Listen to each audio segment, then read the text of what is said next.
And then, sunod na namin yung snap elections. There is no legal or constitutional basis for a framework to do or a framework to do that. So I think it is an opinion of a legislator. So I will leave it at that. Hindi pwede, hindi pwedeng gawin yun at the moment. To restore the trust of the public daw, SP, sa gitna ng mga issues ng corruption.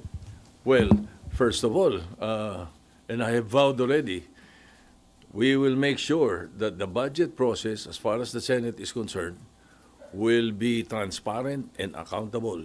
Everything will be done through the eyes or within the purview of the people, no, of the public.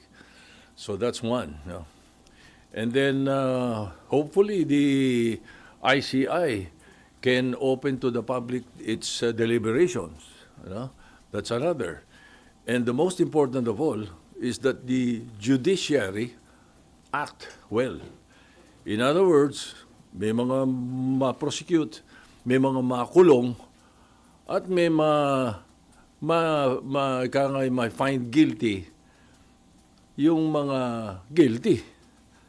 You know, to make sure that those who are guilty are proven so and are sentenced.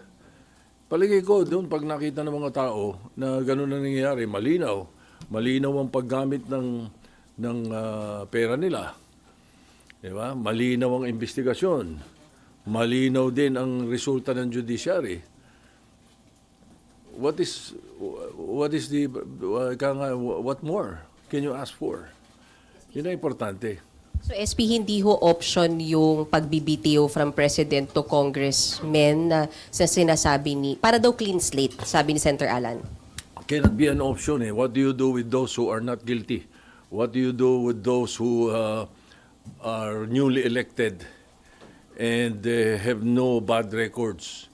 What do you do with them? Idadamay mo doon sa mga guilty or sa mukhang guilty kung hindi man guilty. Kung meron bang marumi, ba't natin idadamay yung mga malinis doon sa marumi?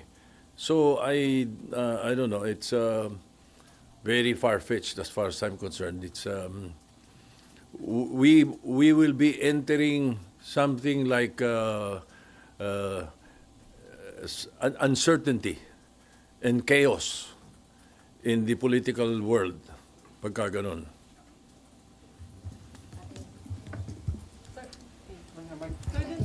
Nakausap na ho ba kayo ni Senator Lacson tungkol po dun sa balak niyang resignation? Tinanggap na ho ba yung resignation niya as chairman po ng Blue Ribbon Committee? Salamat po. Hindi, nagkausap kami kagabi. Wala pa kami tinatanggap. Wala pa naman siyang pinapadalang sulat or I think he wants to do that personally. Nagkausap kami kagabi. And ayun, nagkausap kami kagabi. You know, Senator Lacson is frustrated. He's not stressed. Sanay sa stress yun eh. Yeah. Pero ang nakikita niya, frustrated because nag-hearing siya, may umaangal. Bakit nag-hearing? Pag hindi siya nag-hearing, may umaangal. Ba't hindi nag-hearing? Ano ba talaga? Diba? So, and then I think the way he ran the Blue Ribbon Committee hearings were very good. So, siguro, the man is frustrated. I will support whatever decision he makes, and I will accept whatever decision he makes, and he has my 100% support, whatever it is.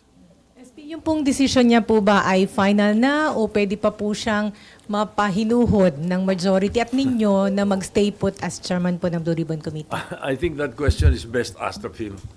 I cannot answer for him. Pero sir, anong sense ng majority?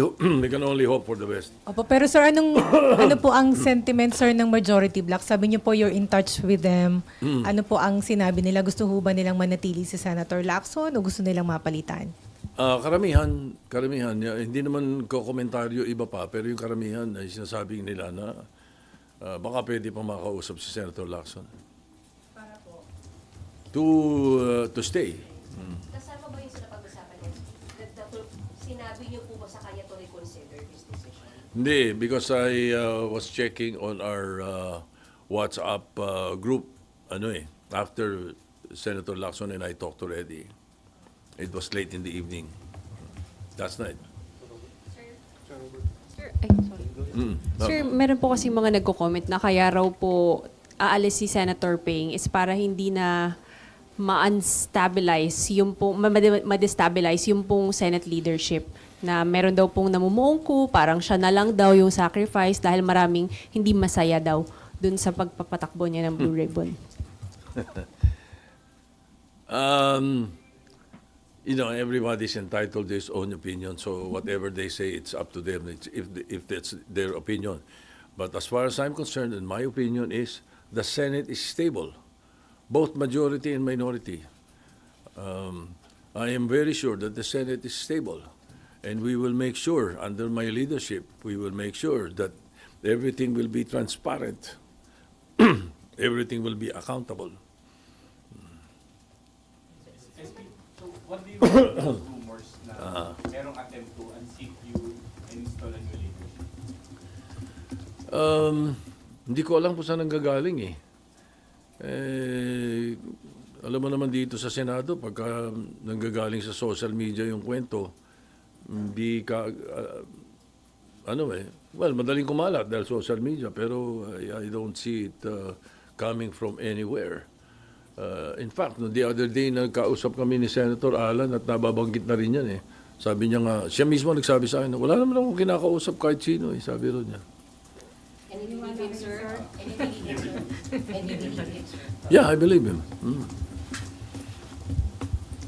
Sir, yung pong napag-usapan ninyo sa majority regarding dun sa leadership po, nag-loyalty check ba kayo or sila mismo kinausap kayo after hearing the story na sa inyo pa rin yung suporta po nila? Oh, nagkakausap-usap naman kami. Pagka mayroong mga lumilitaw na ganyan, I get messages from some of them saying na, ano ba yan, we should listen to that, mga ganun-ganun. Yeah, no need for a loyalty check. How confident are you, SP, that the majority still... How confident are you, SP, that the majority bloc still supports your Senate presidency? I'm quite confident.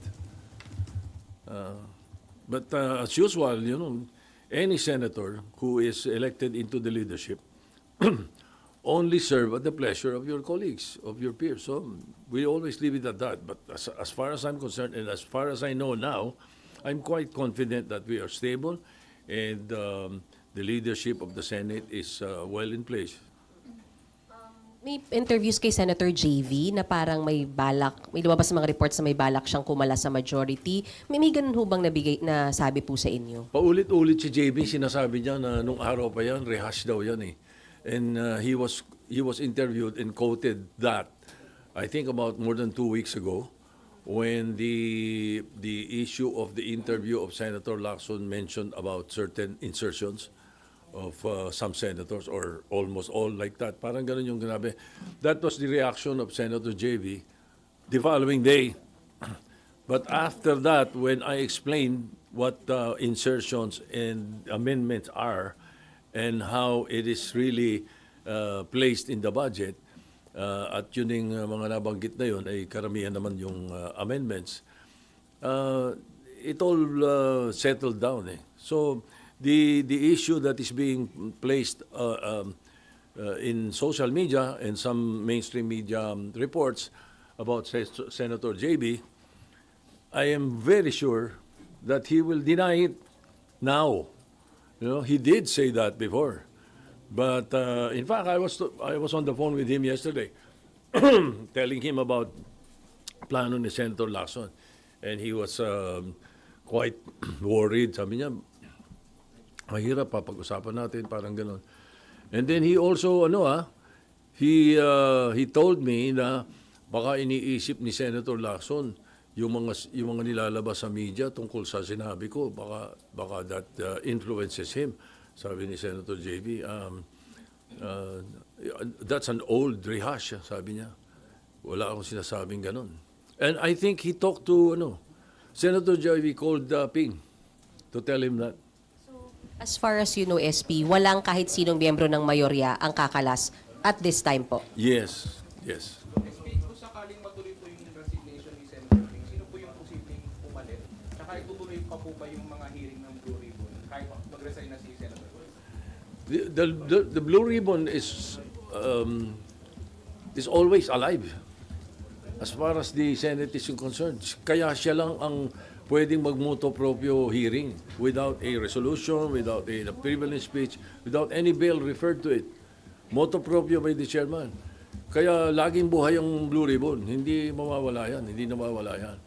Maaaring napopostpone ko minsan, suspend, but it is always ongoing.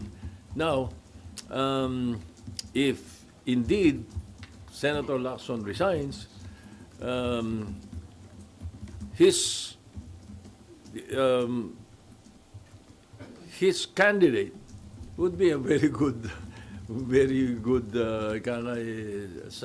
it would be something to consider. But we will leave it up to the members of the majority. We'll talk about it first. We'll cross the bridge when we get there. Pero sir, yung flood control investigation, ipagpapatuloy pa rin po ba? Siyempre, kung ano yung mga dapat maipadala na namin. Meron kami mga nakuha na marami ng informasyon na nakuha Ang importante dito, ipadala ito sa ICI and the DOJ so that they continue with, it can aid them in their the performance of their mandates. Laking tulong yun, palagay ko, sa kanila. SP, kayo po ba personally, meron po kayo, sir, nasa harap na ako. SP, kayo po personally, meron kayong pick for the Blue Ribbon Chair? For the meron po kayong gustong choice ninyo for Blue Ribbon Chairman?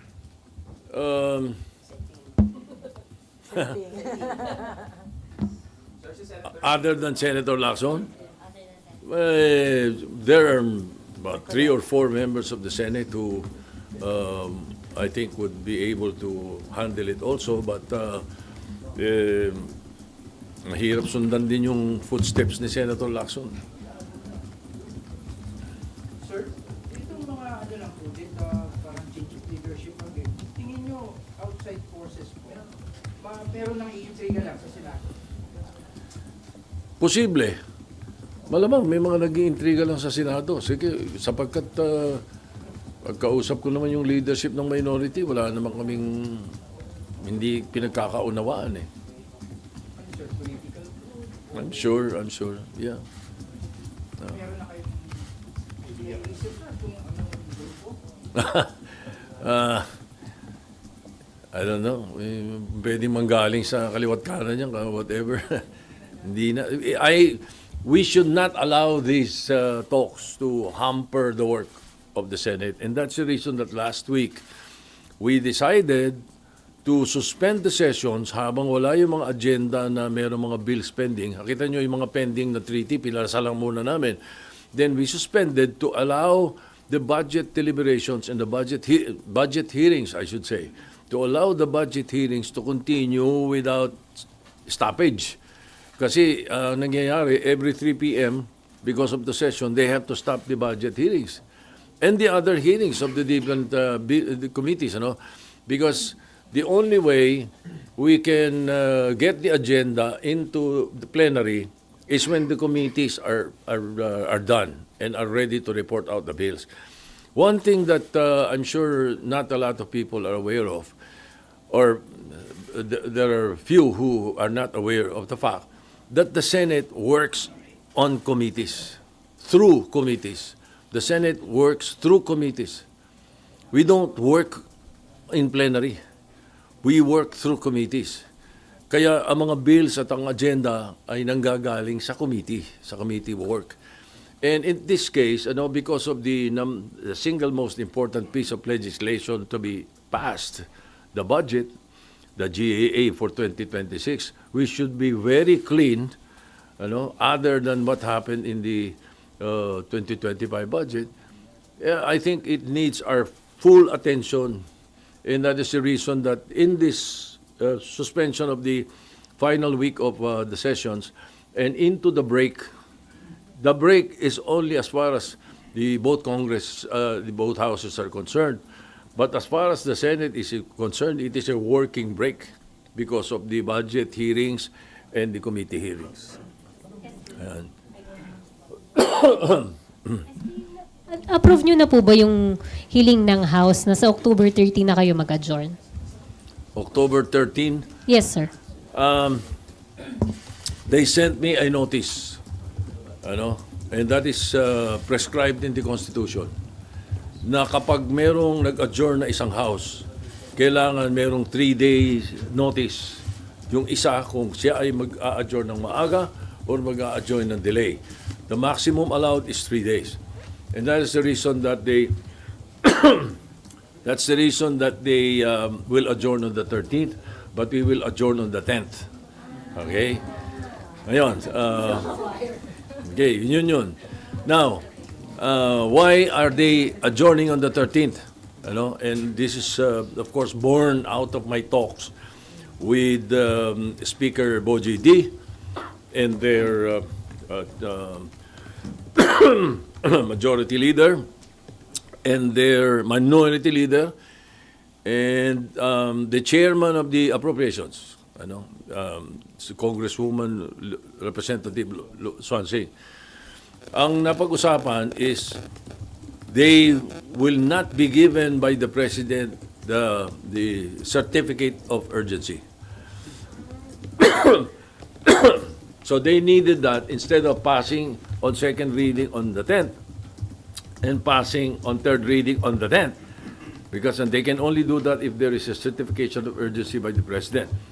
The President does not want to certify the budget as urgent so that there will be time to go through the budget in at least 3 days para mabasa mabuti kung tama lahat yung pinapadala. I think that is the thinking himself. The President himself said that. Ayaw niya nung i-shortcut yung 3-day rule. So ganun din. Pagdating sa Senate yan, ganyan na rin yan. I'm sure he will not. Pero sir, usually po, merong certification nun, sir, no? Na taon-taon, parang taon-taon. normal po siya. Taon-taon, dahil pinapass break. Opo. Ayaw nga ni Presidente ngayon na maisip daw na ipapass break. So ayaw niya nung 3-day rule, according to Speaker Boji. So I'm sure, I expect the same thing in the Senate. So, hindi nyo yung napag-usapan sa LEDAC? Hindi nyo po napag-usapan with the President yun sa LEDAC? Nabanggit din niya, pero in passing. And in the LEDA, we were able to coordinate lang or pinagsama-sama namin yung bills ng mga senador, top 3 each. Pero may mga ibang hawig-hawig, kaya total was 68. And in the House, 100 something, 200 something. And then, meron ang DepEd, yung DepEd, yung DepEd meron. So pinagsama-sama namin yun. In the first regular session of the 20th Congress, which is now, at least there are 12 in the LEDAC that was agreed upon in the LEDAC and with the President's consent. Sir, yung hindi po pag-certify as urgent nung budget, hindi naman siya makaka-affect or makaka-delay dun sa proseso. Hindi, makakabuti. Why, Sapagkat sir? lagi na lang eh. Nagmamadali ang Congress nung araw pa hanggang ngayon. Pagdating nung aapurahin yung pagpapapasa on second reading, tapos hihingi ng certification sa Presidente para the 3-day rule is removed. Papasa na rin on the same day. Tanong, nabasa nyo ba? Di ba? Tanongin mo yung mga congressman at mga senador. Nabasa nyo ba pagkatapos ng second reading? Di ba? So maganda talaga na tama yan, na hindi approve on the same day. You have 3 days to go over and review what you approved on second reading before you vote in a nominal vote on the third reading. Sir, dahil po dun, bukod sa insertion, sir, yung ganong paspasan, naging paraan din, sir, para mailusot yung insertions. Correct, correct. Pag hindi in-approve on second reading, at somewhere along the way pinasok ang amendment or in the BICAM, pinasok insertion 'yun. 'Yun ang insertion. 'Yun ang hindi natin dapat tinotolerate, Kahit anong ganda ng insertion. Sabi mo pagpapagawa ng ospital sa kung saan lugar. Ang importante is you do it in plenary, so talagang naka-record kung sino nag-propose, ano pinropose, at saan kukunin yung pambayad doon sa pinopropose niya. Maliwanag, Hindi yung nangyayari ng mga nakaraan which was highlighted by the 2025, Kaya pumutok lahat ito dahil sinabi ng presidente bigla sa SONA na nagulat siya rin sa 2025 budget. Biglang yung unprogrammed hindi mo alam sino naglagay, saan ang galing, sinong gumamit, di ba? So, and again, I have discussed it with our chairman of the Committee on Finance. We will, as much as possible, and if possible, 100% no unprogrammed funds. Sir, anong decision po dyan, sir? Oh, yeah. Oh, kami ni This- Senator Gatchalian. So, final decision na Yeah, yan, sir? we will make sure that when we discuss the budget finally on second reading, before third reading, there should be no unprogrammed funds. I-program natin kung anong kailangan ng executive, ano talaga dapat, i-program natin. Paano yung mga Para foreign maliwanag, assisted? kitang-kita, hindi yung pagdating ng nakapasa na yung budget, biglang, ganyan, pwede rito, ganito, pwedeng ilipat dito, hindi pwede yun. Sir, paano po yung mga foreign assisted daw? Hindi natin gagalawin yun. Yung foreign assisted lang ang i-allow natin doon sa tinatawag na ang program funds. Yung lang foreign assisted. Wala nung singit. SP, Sa ano ba? SP sa NEP po ba may UA agad? And would you know kung magkano yun ngayon for 2020? I have to check. I think you'd better ask Senator Gatchalian that question. Medyo ano yan. I will be talking off my hat if I answer that. And I answer it wrongly. SP, sorry, hindi pa rin ako naka-move on kay Senping. Sir, yung tawag niya sa inyo kahapon, SP, nagpaalam na siya formally na bababa na siya ng Blue Ribbon. Can we say that?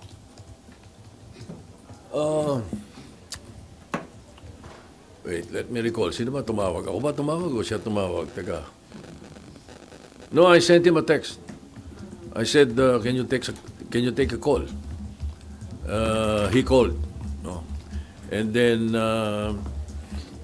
I said na, ano ba partner yung sinabi mo sa media? Sabi nga niya. Sabi niya, hindi, magsasabi talaga ako sa iyo. Sabi niya, na natanong lang ako. Parang like that, And then, it's very frustrating. Alam mo naman, sabi niya. Ganun yung conversation namin. And the rest of the conversation is private conversation. You should not ask.